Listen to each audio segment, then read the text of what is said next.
dit is 'n lekker uitdagende teks. Die vroue Bybelstudie, toe ons Dinsdag by die vroue Bybelstudie was, hulle gesê hulle bid saam met my vir vandag se boodskap. So julle moet weet, ons bid al lank oor hierdie gedeelte en dat die Heilige Gees ons regtig gaan lei. Ons is in ons reis deur Handelinge en vandag kom ons by 2 wonderlike verhale uit. Verhale wat gaan oor die wonder van genesing. Right. En die oomblik wanneer ons oor genesingswonders begin praat, dan is daar 'n paar ongemaklike boutskuive in die kerk. Julle ken daai. Daar wat jy so agterteen aan die sitplek gaan vassit, want ons is nie altyd seker hoe ons hieroor moet voel nie, of hoe ons hieroor moet dink nie, of ergens in jou lewe het jy al 'n slegte ervaring gehad en dit het jou denke hier rondom gevorm, of jy het besluit, jy wil nie verder oor hierdie ding praat nie, want dit is te groot vir jou, jy hou jouself eerder uit hierdie gesprek uit. So vanoggend het ek die voorreg, die uitdaging en die verantwoordelikheid om met jou uit die Bybel te praat oor genesingswonders en wonderwerke in Hebreë, maar baie spesifiek oor genesingswonderwerke. En voor ons dan nou vandag begin, wil ek jou vra om jou sitplekgordel vas te maak. Nie omdat ons op 'n hoë spoed gaan ry vandag en oor ons op pad is om ongeluk te maak nie, maar oor ons deur 'n onderwerp ry wat vir baie ouens uitdagend is. Jy bly in Witbank, so ek dink die metafoor is gepas. Jy is heeltemal bekend met potholes en speed bumps. Kyk nou, as hulle net al die teer vat wat hulle vir die speed bumps gebruik en dit net in die potholes sit, dan sal dit ook met ons beter gaan. Nou, maar jy ken nou 'n slaggat en jy ken 'n spoedhobbel. En hierdie is so 'n gesprek, vol slaggate en spoedhobbels.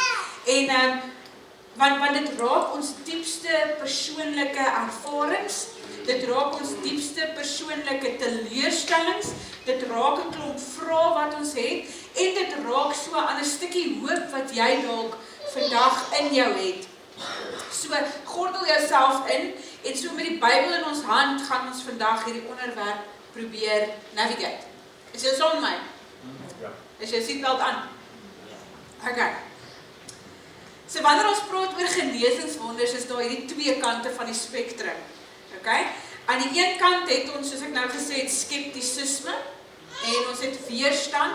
Dis die ouens wat sinies is. Ergens iewers in jou lewe het daar iets gebeur, en of jy is net so bedraad om sinies te wees, of skepties te wees, oor die bonatuurlike werke van die Heilige Gees. En aan die ander kant van hierdie spektrum het ons weer die heeltemal die teenoorgestelde, en dit is die ouens wat net 'n klomp weird goed doen, en dan sit hulle die stempel van die Heilige Gees daarop. So hulle doen 'n klomp weird goed, en hulle doen dit onder die vaandel van die Heilige Gees. En wat ons vanoggend wil doen, is ons wil die Bybel vat, en ons wil deur beide hierdie 2 pole wil ons navigate. En die Bybel moet vanoggend beide kante korrigeer. Want dit is verkeerd om die weird goed te doen wat mense afsit en wat mense skrikkerig maak vir die Heilige Gees. Maar dit is ook verkeerd, en ek dink ons neig dalk, die meerderheid van ons neig dalk meer na hierdie kant toe. Dit is ook verkeerd om skepties en sinies te wees oor die werke van die Heilige Gees.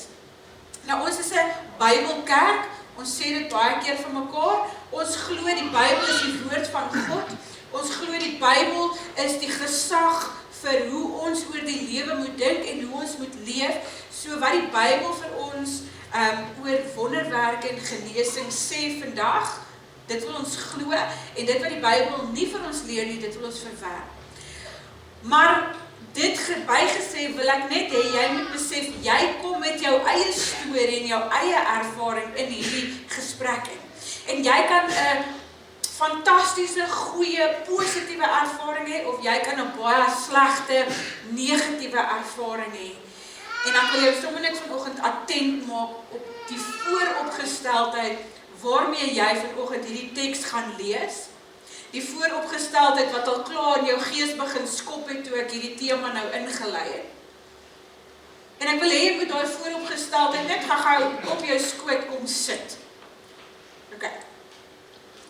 So, dis nou mooi dominee praat vir, maak dit net gou konkreet, daai gedagte, daai huiwerigheid, of daai ongemak, of die onsekerheid wat jy in jou het oor hierdie onderwerp. Sê vir jouself dit in jou gees, sê dit in jou kop, dus kom ek sê, sit dit op jou skoot, en met dit so op jou skoot, maak dit gou jou oë toe, en dan sê net, jy hoef dit nie hardop te sê nie, maar sê dit in jou gees net saam met my, Here, kom vorm U vandag my denke. Nie dit wat ek al beleef het nie, nie dit wat mense al vir my gesê het nie, kom vorm U vandag my gedagtes, my verstaan van hierdie onderwerp. Amen. Kom ons maak ons Bybel saam op. Is julle reg vir hom? Alright, ek is opgewonde. Is jy? Nog nie, okay. Gee nou nog een. Ons lees vanaf vers 32, Handelinge 9 vers 32. Petrus het baie rondgereis. Ons was nog die hele tyd besig met Paulus. Jy weet, ons het vir Paulus nou hier in Handelinge 9 gekry. Nou spring ons terug na Petrus toe. Petrus het baie rondgereis en het op 'n keer ook by die gelowiges gekom wat in Lydda gewoon het. Daar het hy 'n man met die naam Eneas teëgekom wat verlam en al 8 jaar lank bedleend was.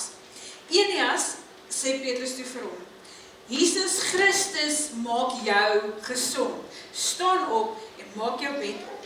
Hy het dadelik opgestaan. Al die mense van Lydda en die Saronvlakte het hom gesien en hulle tot die Here bekeer. In Joppe was daar 'n gelowige vrou met die naam Tabitha, in Grieks Dorcas. Sy was altyd besig om goed te doen en die armes te help. Juist in die tyd toe Petrus in Lydda was, het sy siek geword en gesterwe. Hulle het haar gewas en in 'n bokamer neergelê. Aangesien Lydda naby Joppe is en die gelowiges gehoor het dat Petrus daar is, het hulle 2 mans na hom toe gestuur met die versoek, kom tog gou na ons toe oor. Petrus het dadelik saam met hulle gegaan en toe hy daar kom, het hulle hom na die bokamer toe geneem. Al die weduwees het by hom kom staan en snikkend vir hom die klere gewys wat Dorcas gemaak het toe sy nog gelewe het. Nadat Petrus almal uitgestuur het, het hy gekniel en gebid. Toe het hy na die liggaam gedraai en gesê, Tabitha, staan op. Sy het haar oë oopgemaak en toe sy vir Petrus sien, het sy regop gesit. Hy het haar met die hand help opstaan. Die weduwees en die ander gelowiges geroep en haar lewend voor hulle gebring. Die hele Joppe het hiervan gehoor en baie mense het tot geloof in die Here gekom.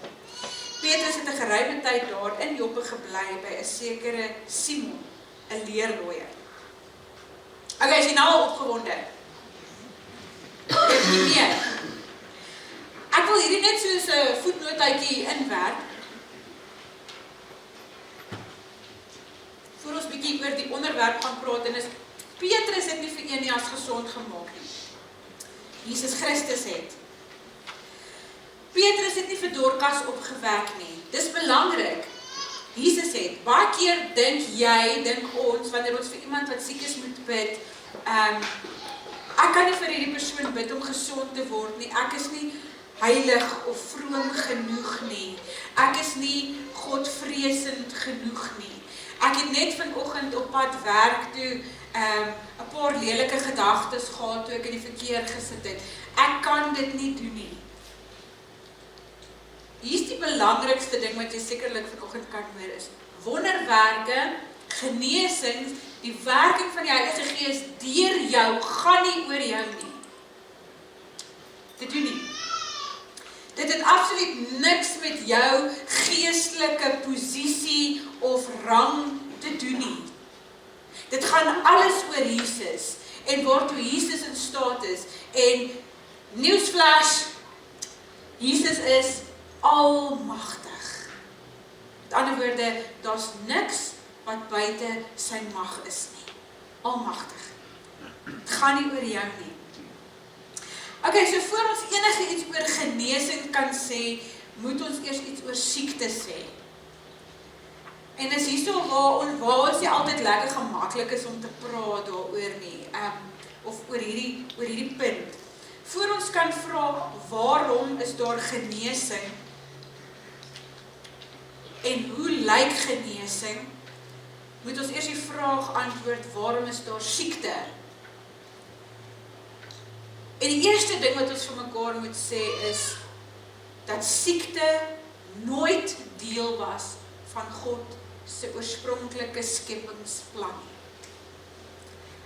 Kyk, dis belangrik. Jy sal tipies hoor dat iemand iets sê soos, hoekom het God 'n wêreld gemaak waarin mense kanker kry en waarin mense klein kindertjies sterf? Of jy sal hoor oor iemand wat dalk 'n gebrek het of 'n geestesongesteldheid het, sal iemand sê, hoekom het God daai persoon so gemaak? Het julle dit al gehoor?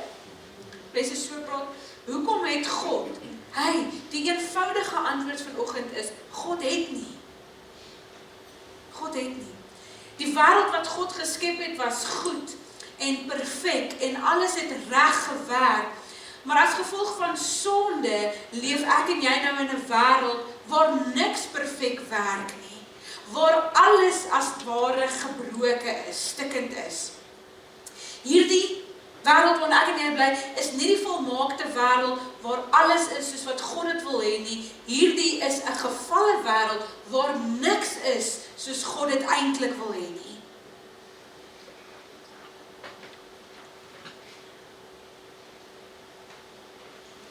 Ons leef in 'n gevalle wêreld waar niks is soos God dit oorspronklik gemaak het nie.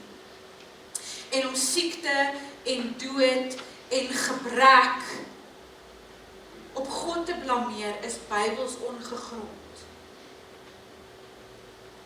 Dit is uiters belangrik vir ons teologie van siekte, om hierdie beginsel te verstaan. Die wêreld is nie meer soos God dit geskep het nie. Die wêreld is soos sonde dit verdraai. Is julle by my? Right, terug by ons teks. Hoekom was Eneas vir 8 jaar lank verlam gewees? Hoekom was Dorcas dood?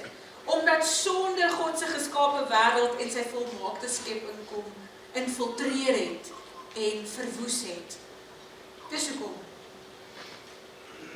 As jy seatbelt nog aan, want dan gaan ons 'n bietjie ratterhuil. Right.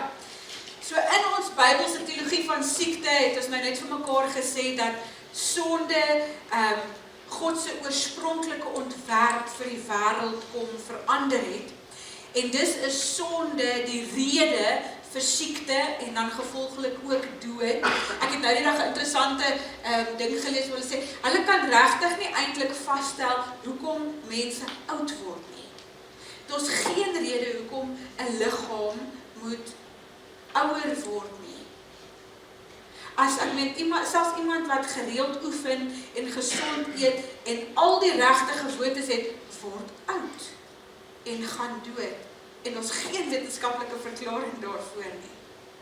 Net vanoggend op pad kerk toe, net hier bo op my kop, en hulle weet wat ek hier gekry het. Ja, nie 'n lys nie hoor. Ek gryf hoor. Ek het hom dadelik uitgepluk natuurlik. Ek sal eerder kaalkop eet as wat nee, ek speel. Daar's vir my iets baie mooi daaraan as iemand grys word. En jy dra dit soos 'n kroon, né? Maar daai het nou so in die lug gestaan. Dis al kom ek hom gesien het. Toe trek ek hom uit en toe dink ek so vir myself, ja Here, U wou dit nou net vandag vir my kom bevestig het. Ek is ook besig om oud te word. En daar's geen verklaring daarvoor nie. Maar ons almal word oud en ons almal gaan dood en dit is as gevolg van sonde wat die wêreld ingekom het. En nou, as ons wil praat van sonde as die oorsaak van siekte en dood, dan moet ons onderskei tussen 3 vorme van sonde. Kyk, algemene sonde, persoonlike sonde en demoniese sonde. Ek gaan hulle vir jou uitpak sodat jy verstaan. So in die eerste plek word mense siek as gevolg van algemene sonde. Die ding wat ek sopas vir jou verduidelik het. In die begin van God se skepping maak hy die mens en hy maak die skepping perfek En God kyk na alles en hy sê, dis mooi en dis goed. En nadat hy die mens gemaak het, gee hy sy heerskappy en gesag oor die skepping aan die mens. Hy delegeer dit. Okay? Hy sê vir Adam en Eva, heers oor die skepping. Met ander woorde, enige plek waar mag gedelegeer word, word besluitneming gedelegeer. En hulle besluit om teen God se wil op te tree. Hulle kies om te sondig. En deur hulle optrede, Adam en Eva sin, kom sonde die wêreld binne. En nou sê Romeine 5 vers 12, so van die Ou Testament na die Nuwe Testament, sê Romeine 5 vers 12 vir ons, deur een mens het die sonde in die wêreld gekom, en deur die sonde die dood. En so het die dood tot al die mense deurgedring, omdat almal gesondig het. So 'n algemene sonde, die sonde wat deur Adam en Eva in die wêreld ingekom het, is een van die oorsake waarom daar siekte en dood in die wêreld is. Dan kom ons nou by persoonlike sonde. Mense word siek as gevolg van persoonlike sonde. Okay, so nou is ons hier op 'n hot topic en nou wil ek hê jy moet jou ore spits sodat jy my nie vanoggend verkeerd hoor nie. Ek sê net vanoggend vir jou wat die Bybel sê. En die Bybel sê vir ons soms, nie altyd nie, en dan gaan dit ook vir jou uit die Bybel uitwys, maar soms is daar 'n verband tussen iemand se persoonlike sonde en die siekte wat daai persoon ervaar. Maar dit is nie altyd die geval nie. Ons sien dit in Johannes 9. Jesus sien 'n blinde man en dan vra sy disippels vir hom, hoekom is hierdie man blind? Is dit as gevolg, hulle vra dit so, is dit as gevolg van sy sonde of as gevolg van sy ouers se sonde? En dan sê Jesus hierdie woorde, hy sê, dis nie deur sy eie sonde nie en ook nie deur die sonde van sy ouers nie. So ek wil dit beklemtoon vandag, dat jy my mooi hoor, persoonlike sonde is nie die rede vir elke siekte nie. Okay, so waar in die Bybel kry ons 'n voorbeeld van persoonlike sonde as die oorsaak van siekte. Ek gaan vir jou 2 noem, daar is meer voorbeelde. Die man by die bad van Bethesda word deur Jesus genees, né? Julle weet daar waar die engel die water roer, maar dan kry hy homself nie betyds genoeg in die water nie. En Jesus kom en hy genees die man, en nadat Jesus hierdie man genees het, kom hy hom weer teë. En dan sê hy vir hom, kyk, jy's nou gesond, moet nou nie meer sonde doen nie, sodat daar nie iets ergers met jou gebeur nie. Okay, hoor julle die lyntjie hier? So Jesus impliseer hier dat daar in hierdie spesifieke geval 'n verband tussen hierdie man se sonde en sy siektetoestand was. Ons kry 'n baie meer direkte voorbeeld daarvan in 1 Korintiërs 11. Paulus skryf vir hierdie gemeente en hy spreek al die onheilige dinge aan wat daar gebeur. Daar het slegte goed in hierdie gemeente gebeur. Daar was partyskappe. Ons ken dit as klieks. So dat klieks gevorm rondom mense en die ouens het dan nou teen mekaar in opstand gekom. Daar was seksuele onsedelikheid. Daar was 'n man wat by sy stiefma geslaap het. Dan staan daar gelowige broers het mekaar hof toe gesleep. En daar was van die gelowiges wat prostituie besoek het. En nie vir huisbesoek nie. Okay? Daar was chaos staan daar in die erediens. En wanneer hulle die gemeenskaplike maaltyd gedeel het en nagmaal saam gebruik het, staan daar 'n party van hulle trommeldik geëet, terwyl ander honger gely het, en dan het hulle self dronk gedrink. It's crazy. Die goed wat hier gebeur. En dan sê Paulus vir hulle in vers 30, in Korintiërs 11 vers 30, daarom so nou hierdie goed genoem het, en spesifiek dit wat by die nagmaal gebeur het, daarom is daar baie swakkes en sieklikes onder julle, en sterf daar baie van julle. Met ander woorde, hierdie mense word siek as gevolg van hulle persoonlike sonde, veral hulle sonde by die nagmaal. Hulle bekeer hulle nie, En daarom laat God hierdie siekte toe, om hulle waarskynlik hopelik by 'n punt van bekering te bring. 'n Punt van afhanklikheid, want dis wat siekte doen, né? Dit maak jou afhanklik. Dis nie altyd die geval nie, maar die Bybel bevestig vir ons dat dit wel die geval kan wees. Okay. En dan in die derde plek word mense siek as gevolg van demoniese sonde. Die sonde van die demone. Moet jy net my term hier verstaan. Die beste voorbeeld natuurlik hiervan is Job. Julle ken die storie van Job. Aan die begin van die boek Job lees ons dat Job vroom was en opreg was, dat hy God gedien het en die kwaad vermy het, en dan gebeur daar hierdie klomp slegte goed met hom, en die laaste ding wat, nee, seker nie die laaste ding wat met hom gebeur nie, maar een van die groot goed wat met hom gebeur, is hy word siek. Ons lees dat, ons lees dat daar wurms en rowe op sy vel was, wurms. En ons lees dat sy vel swart geword het, met ander woorde, dit het vrot geword en dit het afgeskilfer. Ons lees dat hy 'n brandende pyn gehad het in sy vel, in daai wonde, en dat hy koors gehad het. So die ou was regtig genuine baie siek gewees. So wat het met Job gebeur? As jy nou die boek Job al gelees het, ken jy die storie, sy vriende sê vir hom, jy het iets verkeerd gedoen, God is besig om jou te straf, maar dan sê God op die einde vir hom, Job, jy weet nie hoe ek werk nie, maar jou siekte is nie as gevolg van persoonlike sonde nie, ons weet, sy siekte was as gevolg van demoniese sonde. In Job 2 vers 7 lees ons dat die Satan vir Job getref het met pynlike swere. So partykeer is siekte as gevolg van demoniese aanslag. So die demone wat hulle teen God verset, wat die kinders van God aanval of tref. Okay.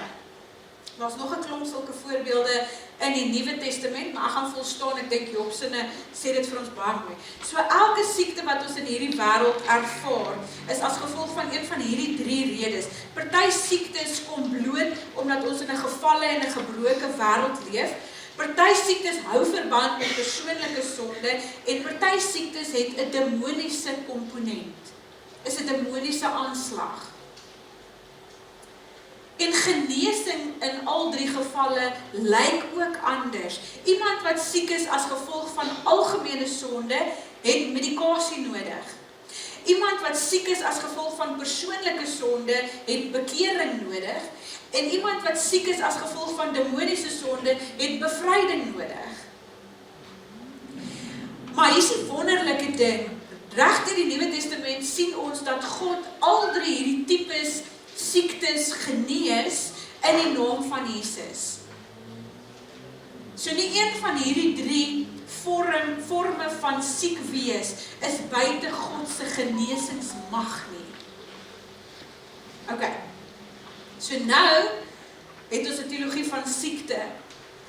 En ons weet dat God in die Nuwe Testament in al 3 hierdie gevalle in die naam van Jesus verlossing en bevryding en genesing gee. Maar nou is die goue vraag vanmôre, genees God vandag nog mense op dieselfde manier? Okay. Hier is 'n paar antwoorde hierop. 'n paar groot teologiese woorde, 'n paar intense teologiese debatte en ek voel nogals partykeer het ons in die kerk nodig om van dit te hoor. Dat ons nie ter wille van gemak in die kerk nie teologiese terme gebruik nie, of nie teologiese debatte uitlig nie. Maar vanoggend wil ek net by een van hulle stil staan.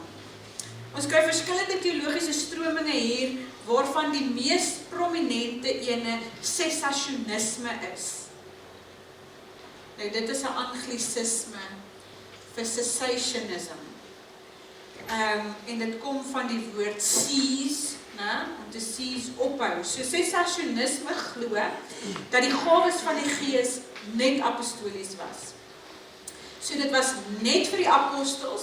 Daai uitstorting van die krag van die Heilige Gees het hulle spesifiek ontvang om wonders en tekens te doen, maar na die tyd van die apostels en na die Nuwe Testament hou hierdie gawes dan op. Van die sensasioniste, ek sal my tong heerlik knoop met daai woord, glo wel dat God nog wonderwerke doen in antwoord op gebed, maar nie noodwendig dat daar 'n pertinente bediening van genesing in 'n kerk kan wees nie. Daar's nou baie vertakkings, verskillende vertakkings van sensasionisme. En dan gaan my daarvan weerhou om in die detail in te gaan en in daai rabbit hole in af te gaan vandag. Maar ek wil vanoggend hierdie observasie vir jou maak. En dit is dat die grootste gedeelte van die kerk vandag, nie net Basileia gemeente nie, van die kerk in die hele wêreld, beoefen 'n vorm van sensasionisme. Daar's heeltemal te veel esse daarin. Sonder dat ons dit weet. Baie gelowiges is vandag nie oortuig dat wonderwerke nog so gebeur soos in die Nuwe Testamentiese tyd nie. Of dat die gawes van die Gees nog so funksioneer soos wat dit in die Nuwe Testament gefunksioneer het nie. En buiten dat ons nie 'n verwagting het op die bonatuurlike werking van die Heilige Gees nie, is daar 'n enorme skeptisisme en agterdog by ons oor enige iets wat hoegenaamd bonatuurlik lyk. So ons sien iets gebeur of ons hoor iets gebeur en dan wil ons dit menslik verklaar. Of ons sê vir onsself soos Thomas, ek moet dit eers met my eie oë sien om dit te glo. Ek moet eers my vinger in daai wonde steek om te glo dat dit waar is. So vir die ouens wat wel glo dat daar so iets soos wonderwerke en genesings is daar die hele tyd hierdie dingetjie in ons agterkop wat vir ons sê it's too good to be true. Ek dink ook nie snork nie, waar oupa sê as iets te goed is om waar te wees, dan is dit gewoonlik. Nou, so dit is daai stemmetjie wat ons op partykeer in ons agterkop het. Ons lees in die Bybel van blindes wat sien en verlamdes wat loop en gevangenes hier in Handelinge wat bevry word. Die deure gaan vir hulle oop. Dooies wat opgewek word. Mense wat met die Heilige Gees gevul word, maar dan sê ons vir onsself, ja, dit was Handelinge. En ons probeer dit vir onsself op 'n manier regverdig dat hulle het nader aan die Here geleef. Of hulle het 'n groter salwing van die Here gehad. Ons hoor van bonatuurlike ingrype en dan wil ons dadelik dink aan natuurlike verklaringe. Ons hoor van 'n getuienis van genesing en ons eerste reaksie is om daai persoon te verdink dat hulle of aansit of lieg. Is julle by my? Kan jy jou vereenselwig met wat ek sê? Dat is almal te bang om ja te sê. Ai. Hoor my mooi. Ek is die laaste ou om vir jou te sê moet jou verstand by die deur los wanneer jy in die kerk instap. Dis nie wat ek vanoggend sê nie. Moenie jou verstand by die deur los nie. Die Here wil jou heeltemal hier vanoggend betrokke hê. Liggaam, siel en gees. Dit beteken jou hele brein moet ook hier wees vanoggend. Maar ek sê ook nie dat elke aanspraak op 'n wonderwerk waar is nie. Die Bybel roep ons om alles te toets, maar daar is 'n groot verskil tussen onderskeiding en ongeloof. Onderskeiding vra, is hierdie werklik van God? Maar ongeloof sê, hierdie kan nie van God af wees nie. En ons is opgeroep tot onderskeiding, nie tot ongeloof nie. So ons moet onsself altyd vra, is hierdie werklik van God? Ons moet nie die ouens wees wat sê, hierdie kan nie van God wees nie. In die hele Handelinge is daar die hele tyd hierdie twee kampe. Wanneer die Heilige Gees uitgestort word, gebeur daar hierdie wonderlike goed. En ons mense wat in hierdie oomblik is, en mense wat in vreemde tale begin praat, en daar gebeur genesingswonders, en allerhande goeders gebeur. En dan is daar hierdie ander groepie mense wat daar sal staan en sê, hulle het seker gedrink. Het gebeur. Dit is Handelinge 2.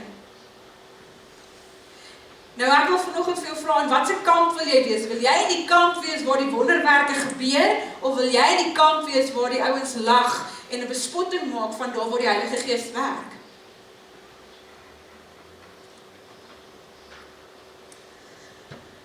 Ek dink die kerk van ons tyd het so bang geword vir misleiding oor ons sulke weird goed sien.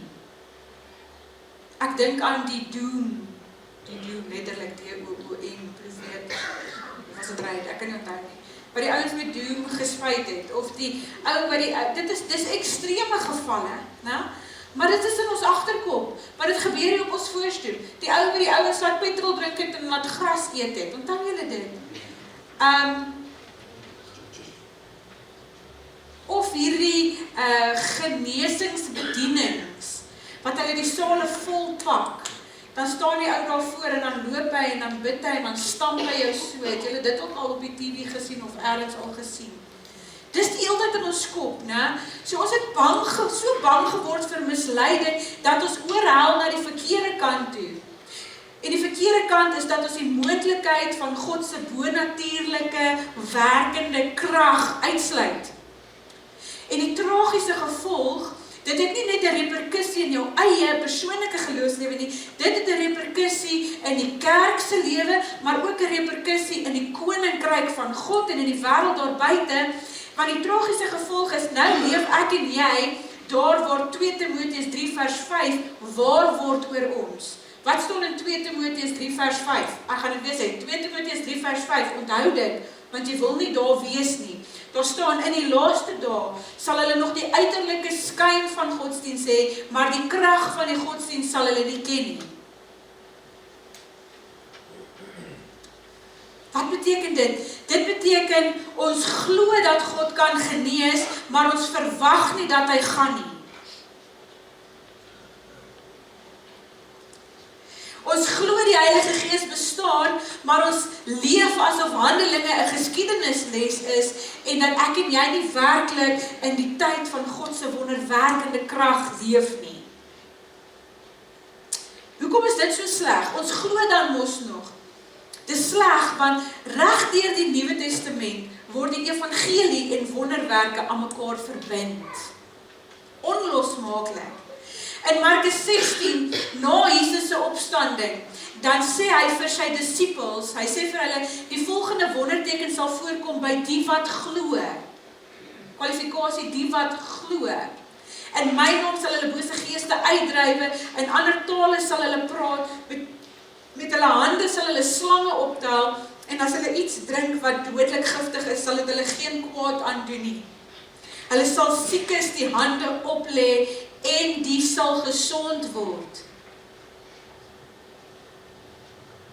So Jesus bevestig dat daar 'n duidelike, bonatuurlike werking sal wees in die wat glo, en dan net na Jesus het gesê, is hy in die hemel opgeneem, dis sy hemelvaart, en daarna, die heel laaste vers in die evangelie van Markus, lees ons dit.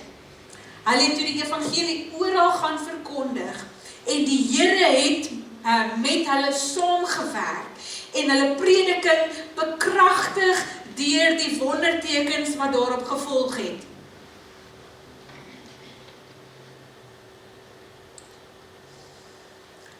As ons nou charismatiese kerk was, julle nou in die hande geklap.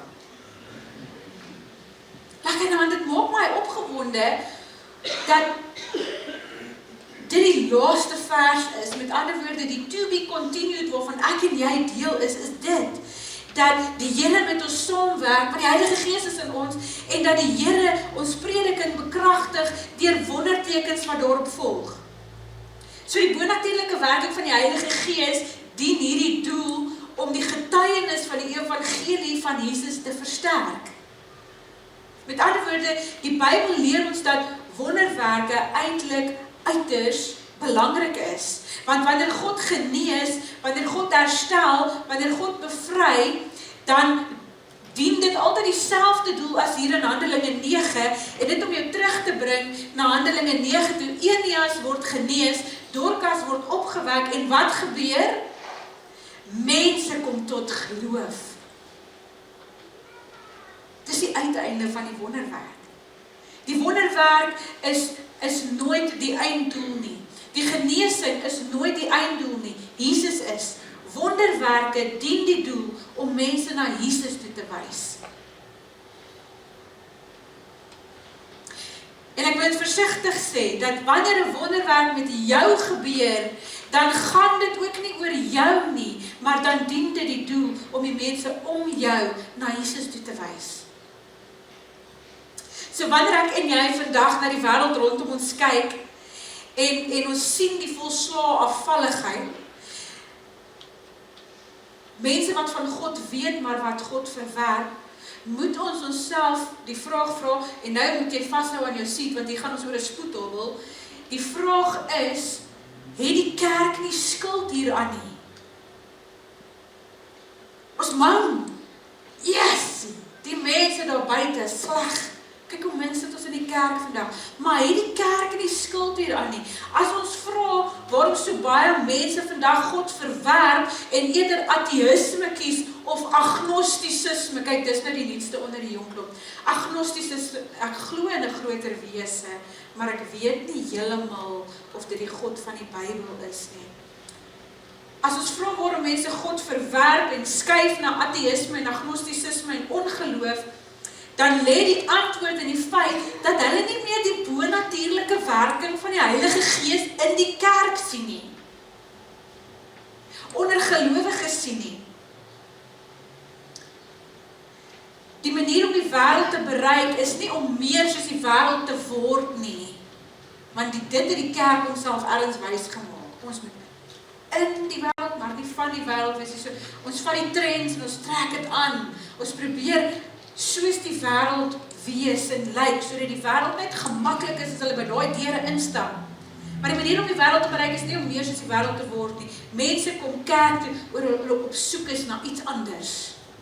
Iets meer. Krag vir 'n dooie lewe. Is julle by my? So seatbelt nog aan.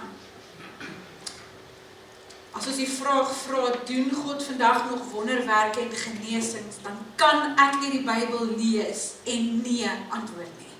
Ek kan nie. In Matteus 10 stuur Jesus sy disippels uit en hy sê vir hulle in vers 8, maak siekes gesond, wek dooies op, reinig malaatses, dryf bose geeste uit, julle het dit verniet ontvang, gee dit ook verniet weg. So daai ouens wat die genesingswonders doen en dan stuur hulle die kaartmasjien saam om, dis nie van die Here nie.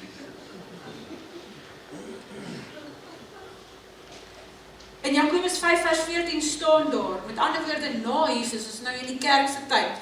As daar iemand van julle is wat siek is, moet hy die ouderlinge van die gemeente laat kom en hulle moet vir hom bid en hom met olie salf onder aanroeping van die naam van die Here. En as hulle gelowig bid, sal dit vir die sieke genesing bring.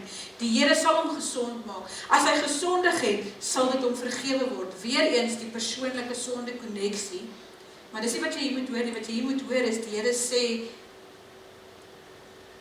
bid vir mekaar. Daar waar daar siekte is. Hoe staan dit hier staan? Onder aanroeping van die naam van die Here. Die Bybel is duidelik. Die wonderwerk van genesing is vir vandag. Nou is die vraag, het jy dit al beleef? Het jy dit al gesien? Het jy dalk al 'n storie van 'n wondergenesing gehoor? Ons het soms so vaag weg, vlugtig by die Bybelstudie daaroor gepraat.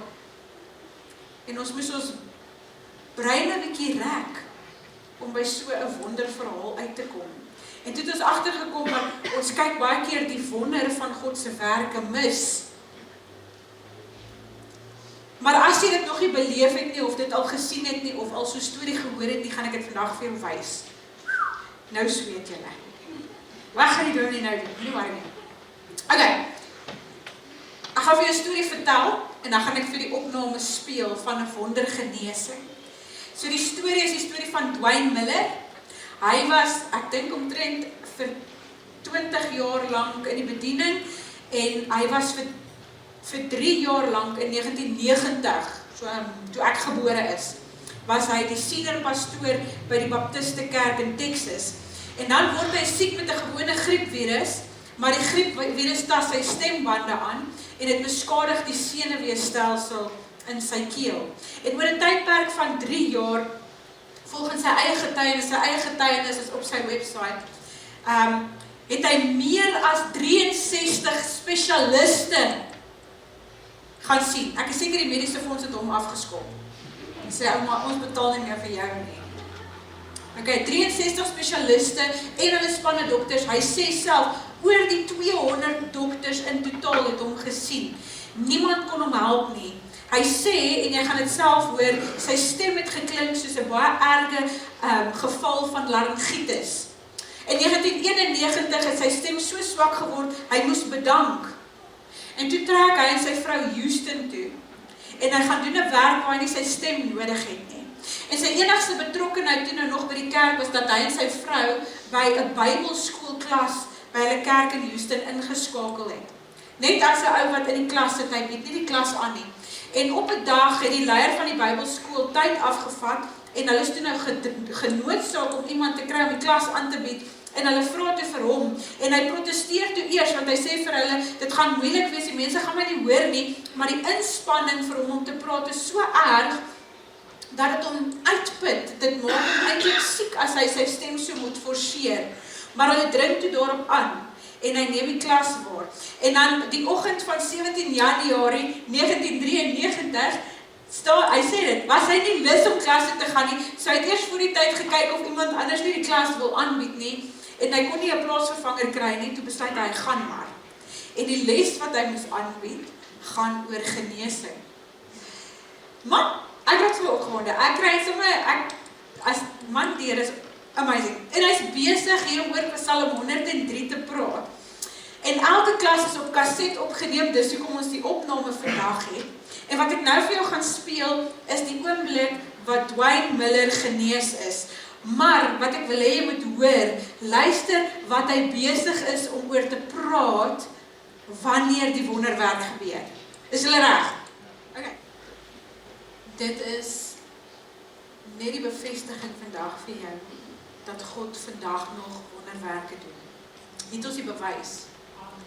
God genees nog mense, ja.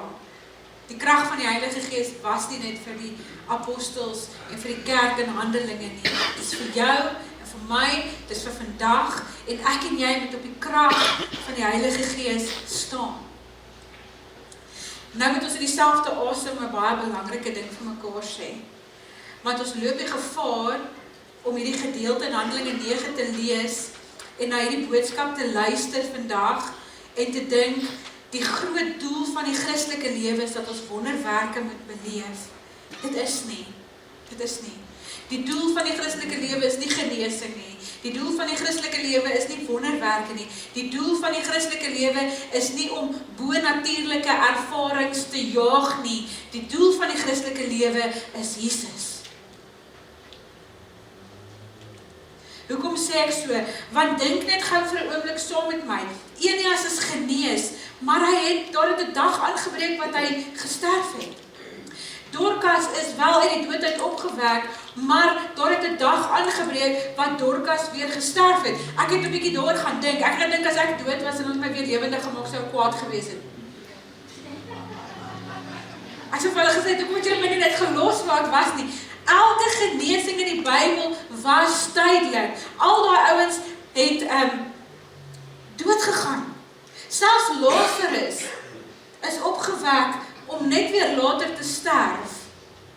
Hoekom? Want dis die gebroke wêreld waarin ek en jy bly, waar siekte en dood deel is van ons lewe, maar Jesus se redding is ewig. En Jesus gee vir ons, hy sê, die ewige lewe, en daarom jaag ons nie genesings en wonderwerke nie. Ons bou nie ons geloof op dit wat God vir ons kan gee en God vir ons kan doen nie. Ons bou ons geloof op wie God is.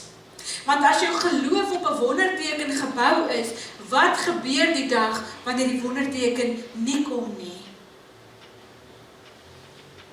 Maar as jou geloof op Jesus gebou is, dan bly hy dieselfde, of die genesing kom of nie, of jy die wonderwerk ontvang, en of jy nog daarvoor moet wag. Jou oë is op Jesus. Nou gaan ons vir die laaste keer gears shift. Ekskuus my Engels. So sit net gou vir 'n laaste stukkie ingegordel saam met my. Hier kom die groot en die moeilike vraag, wanneer ons oor wonderwerke en spesifiek oor genesingswonders praat. Leer die Bybel ons dat God elke Christen sal genees? Wat sê julle? Die vinnige antwoord is ja. God sal elke Christen genees. In hierdie lewe?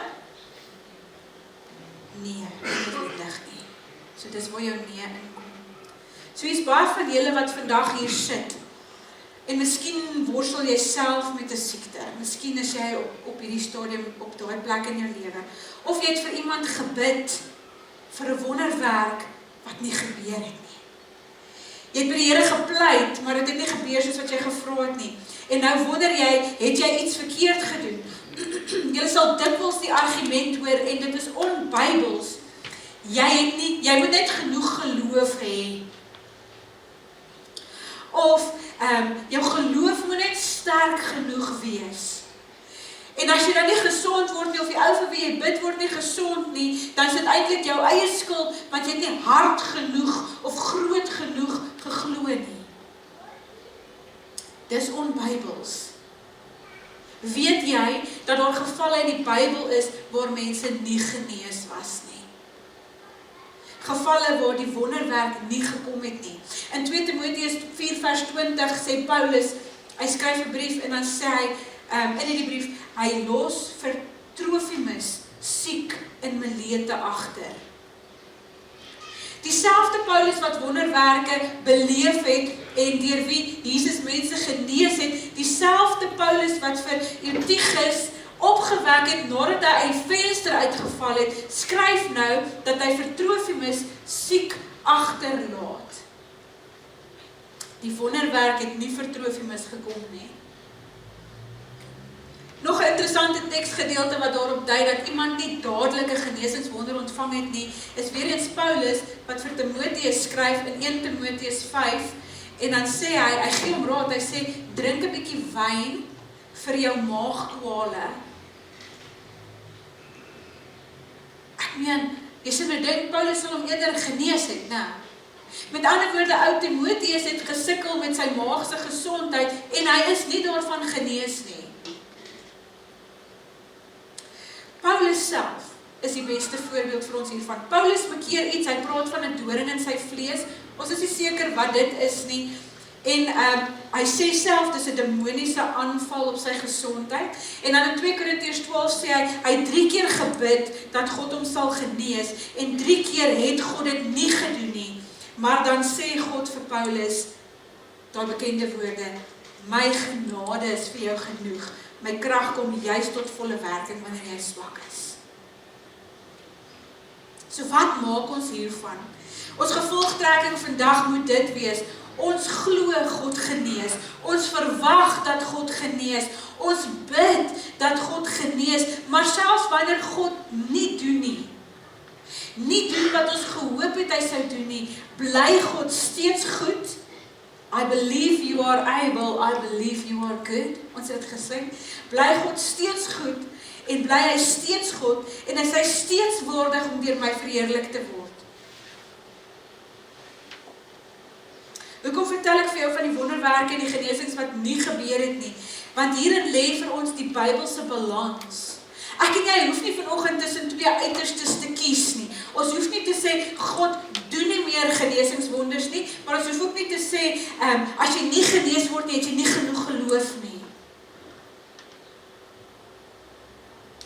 Die Bybel leer eerder vir ons, bid vir genesing, verwag genesing, vertrou God vir wonderwerke, maar rus in Christus, selfs as die wonderwerk nie kom nie. Want die grootste en die kosbaarste ding wat jy besit, is nie jou fisiese gesondheid nie. Ons sê dit baie keer van mekaar. Dis die kosbaarste ding wat jy het, pas dit op. Nee. Die kosbaarste ding wat jy besit in hierdie lewe is jou geloof in Jesus.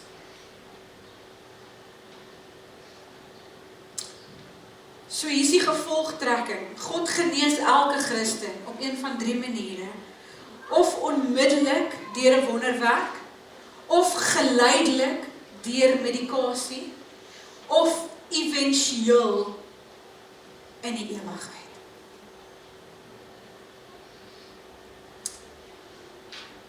Miskien sit jy hier en miskien het jy 'n storie.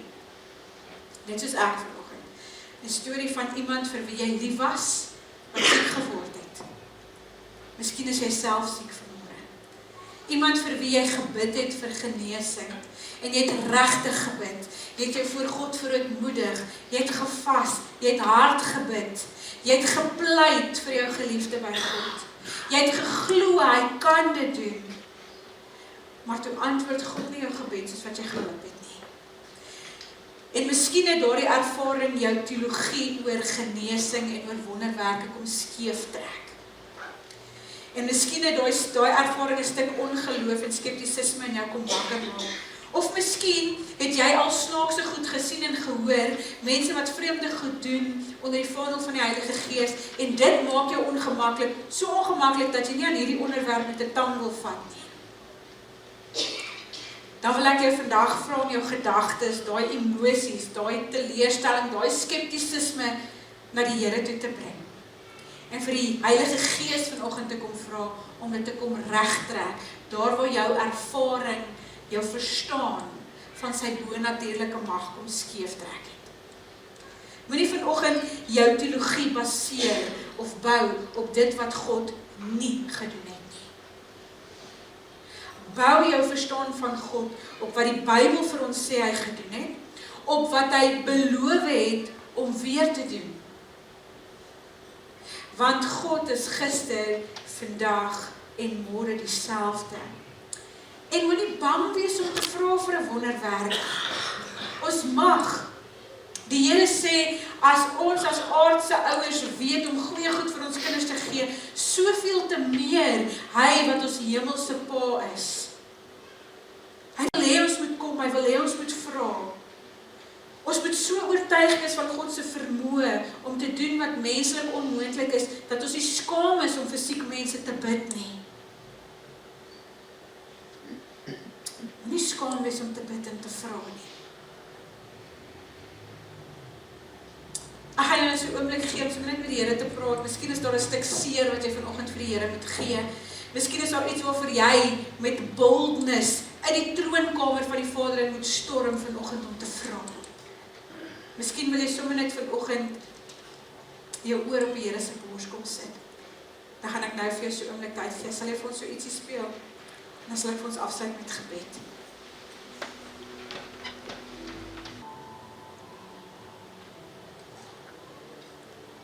Hemelse Vader, ons weet dat U 'n goeie en 'n liefdevolle Pa is, wat net goeie goed vir die kinders wil gee. Ons weet dat U ons liefhet en dat U ons nooit verlaat nie. Maar Here, U ken ons elkeen se hart vanmôre.